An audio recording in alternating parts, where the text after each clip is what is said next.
evolutionist to please name me one thing the theory of evolution has done for the advancement of science. It's useless. Even if it was true, it's a useless theory. And this age of the earth theory, the idea that the earth is billions of years old, is also absolutely useless for the advancement of science. It has nothing to do with anything we've got from scientific advancements from this age of the earth theory. And I think it's a great hindrance to scientific research. Many scientists have been creationists. We could spend hours on this. And many scientists today are creationists. There's a book in 6 days, Why 50 Scientists Choose to Believe in Creation. There are several books like this available. There are thousands of scientists today who are creationists, so it is not correct to characterize this as science versus the Bible. This is a misunderstanding or a misapplication of science. Let's see. Right here.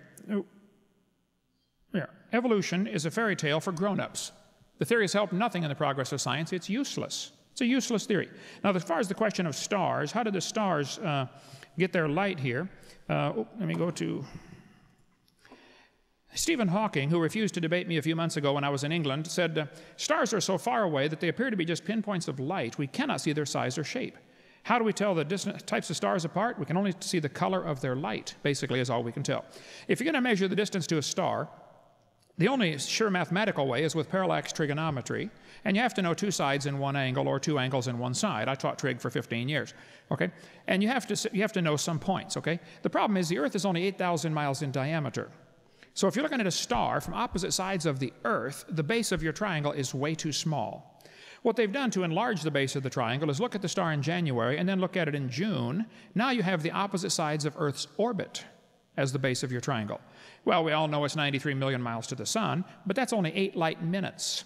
The diameter of this huge circle we're going around is 16 light minutes. Well, a year has 525,000 minutes in it.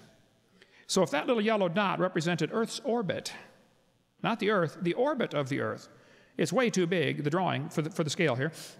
Actually, if you had two surveyors set up their transit 16 inches apart, representing the 16 light minutes of Earth's orbit, and they were looking at a dot 525,000 inches away, which is 8 1/3 miles, you would have a very skinny triangle. 16 inches between point A and B, and point C is 8 1/3 miles away. That's the exact triangle you get when you try to measure 1 light year using Earth's orbit as the diameter. If you want to measure, that works out to be an angle of 0.017 degrees, by the way. If you want to measure 100 light years, you have to move your dot 830 miles away. Now, if I had two guys on my roof in Pensacola, Florida, looking at a dot in Chicago, trying to calculate the distance based on the angle between these two guys, parked 16 inches away from each other, I would say that's clearly impossible, and that's only 100 light years. To measure 15 billion is clearly impossible. So, some things to consider about starlight, which is often the reason that people believe the universe is billions of years old. This textbook says you can't measure more than 100 light years. I don't think you can measure more than 20 light years, but I'll give them 100. Okay, I'll give them 500 if they quit crying. The fact is you can't measure billions. All right. Now, we don't know the distance to the stars. They probably are billions of light years away. I wouldn't question that. But we don't know how far away they are. And you don't tell me. I heard Hugh Ross said, yeah, the farthest star is 14.76 billion light years away. I said, I just simply don't believe you. How did you measure that? Lufkin, Stanley, or Craftsman? And who held the other end of that tape measure? Secondly, nobody knows what light is. And we certainly don't know that it always travels the same speed throughout time or space. The whole theory behind a black hole is that light can be attracted by gravity. And we go through all kinds of things on my videotape number 7 and on my website, Dr. Dino, showing the speed of light is not consistent. In 1999, they slowed light down to 38 miles an hour. The next year, they brought it to 1 mile an hour. The next year, they brought it to a dead stop. They slowed light down to 0. The experiment was repeated at Harvard, Smithsonian, and Cambridge. That's the way science works. Here's an article just last month. Physicists briefly freeze a pulse of light. They brought it down to 0. Meanwhile, at Princeton University, they speeded light up to 300 times the speed of light. The speed of light has decreased over time. We have all kinds of measurements showing the speed of light has apparently decreased. There have been all kinds of experiments done with this. This guy said the speed of light was apparently exceeded by a factor of as much as 100. The speed of light was 10 billion times faster at time 0, this physicist, an evolutionist, by the way, says. The Big Bang Theory requires the speed of light to be much faster, originally. This article, August 2001, says the speed of light may have changed over history, study says. Imperial College of London, the professor said, the shocking possibility is the speed of light might change in time during the life of the universe. At Reuters News Service ran an article last year, said the speed of light may not be a constant.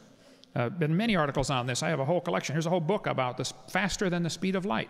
They ran an article in April 2003, Discover Magazine, was Einstein wrong about the speed of light? The answer to the article basically is yes. Einstein's theory was wrong. See, they start with the assumption the speed of light is consistent and never changes and can't be exceeded, and that's simply a false assumption to start with. There's 4 articles from just recently in the last year or so about the speed of light is simply not a constant. From CNN, USA Today, New Scientist, and BBC News. All you got to do is search the folks. It's not correct to say the speed of light's always the same. Thirdly, the creation was finished and mature when God made it. The God that I worship, like Jesus, can make wine out of grapes that never existed, aged in time that never was.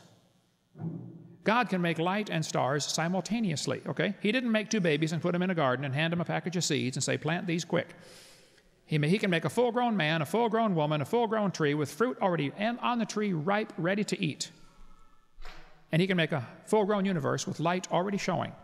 See, I think the problem is many people are trying very hard to limit God. We can't go faster than the speed of light, so God, you can't either. And that, to me, is not wise. 4th thing to consider, a light year is a distance, it's not a time. If the star is 15 billion light years away, and it probably is, nobody knows, that still wouldn't mean it took 15 billion years to get here. That's the stumbling block that guys like Hugh Ross have. They don't think, they're trying to limit God. God can't do anything faster than the speed of light. Well, how long does it take your prayers to get to heaven and back? Speed of light is not proven to be consistent. Why would star distance have anything to do with the age of the universe? Even if they are billions of light years away. Okay, here, how do they measure the speed of light? How do they measure the distance to the stars? This guy says, we can find the absolute ages by comparing a star's color and brightness with those in stellar evolution models. What? We can tell how old it is by how old we think it is. That's what he's saying. Come on now. They talk about redshift and Cepheid variables. We can cover plenty on that. It's based on the theory that the Doppler effect also affects light. We don't know that it does. But the whole idea of measuring the distance to stars is simply not science. You get beyond a few hundred light years, you're way beyond the branches of science that are testable, observable, and demonstrable. So the stars might be billions of light years away. I don't know. I'll give you a couple examples of recent changes here, though. I'm going to run out of time. Here we go. Astronomers believed the Veil, one of the best studied supernova remnants, was 2,500 light years away and 18,000 years old. They were quite wrong. In fact, the Veil is only 1,500 light years away and 5,000 years old. I mean, just change it like that. Discover Magazine 2 years ago. The nearest Cepheids are difficult to determine their absolute distance with any great accuracy. They admitted here in Cambridge University Press. All large distances in astronomical literature are subject to an error of perhaps 10% from this cause alone. You simply can't measure it. We know that faintness, how bright the star is, arises from 2 causes, distance and absorbing matter in space, and it's not possible generally to apportion it between the 2. Here's what happens. The astronomers will look at a star and say, wow, that one's bright, it must be closer. That one's dim, it must be farther. Well, it could be there's dust in between. It could be absorbing matter in space. We simply don't know. If you try to question, though, the red shift, you can see what happened to Halton Harp when he tried to question the red shift and how he lost his government grants and his job and everything else. Get the book, The Evolution Cruncher, if you want more on that. 11 times in Scripture, the Bible says God stretched out the heavens. He stretched out the heavens. He stretched them out. Isaiah 45. He stretched out the heavens. Jeremiah chapter 10.